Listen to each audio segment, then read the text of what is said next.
বিড়ালকে ভালোবাসবেন। ও মুসলমান শুনে নাও, আল্লাহ নবীজি, ও মুসলমান শুনে নাও, দিলের কান্ডা লাগা শুনে নাও, পৃথিবীর মধ্যে মহামানব যারা আছে দুনিয়ার মধ্যে বিড়ালকে ভালোবেসেছে।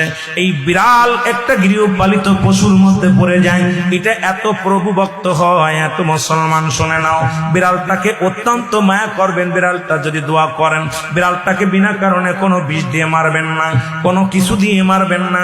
ও মুসলমান শুনে নাও, বিড়ালটাকে যত্ন করবেন। বিড়াল যদি অভিশাপ করে, বিলাই যেটা বলা হয়, অভিশাপ করলে সঙ্গে সঙ্গে আমার আল্লাহ কবুল করে নাই। বিড়ালের অভিশাপে মানুষ ফকির হয়ে যায়, বিড়ালের অভিশাপে মানুষগুলো ধ্বংস হয়ে যায়, বিড়ালের অভিশাপে দুনিয়ার সংসারের মধ্যে অশান্তি লেগে যায়। বিড়ালকে ভালোবাসলে, ও মুসলমান শুনে নেও, এই বিলাইকে ভালোবাসলে, বিলাই যদি দোয়া করে, বিলার দোয়ায় আল্লাহ দরবারে অনেক ফায়দা লুটতে পারবেন। জোরে জোরে চিল্লায় বলা যাবে না মারহাবা। এখানেও নবী বিড়ালকে ভালোবাসতেন। এখনো মক্কা মদিনা অসংখ্য বিড়াল আছে যারা মদিনায় গেছেন হজ করতে।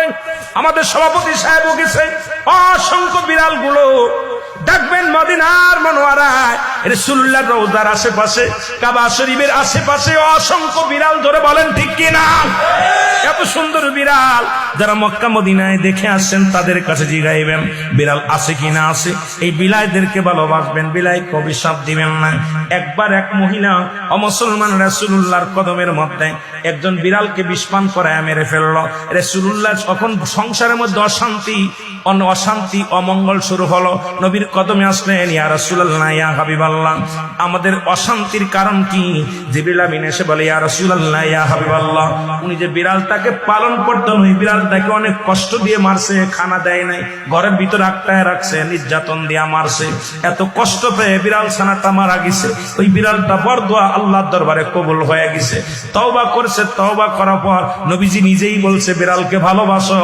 আর নবীর সাহাবী আবু হুরায়রার কোসের মধ্যে একবার বিড়াল নবীজি আলোচনা করতেছিলেন সাহাবীদেরকে নিয়ে। বিড়াল ছানার পিতা আবু হুরায়রা, আল্লাহু আকবার বলেন না।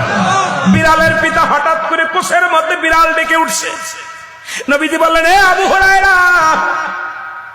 সবাই আশ্চর্য হয়ে গেলেন, এবার বিড়াল ছানার আব্বা কি ডাক।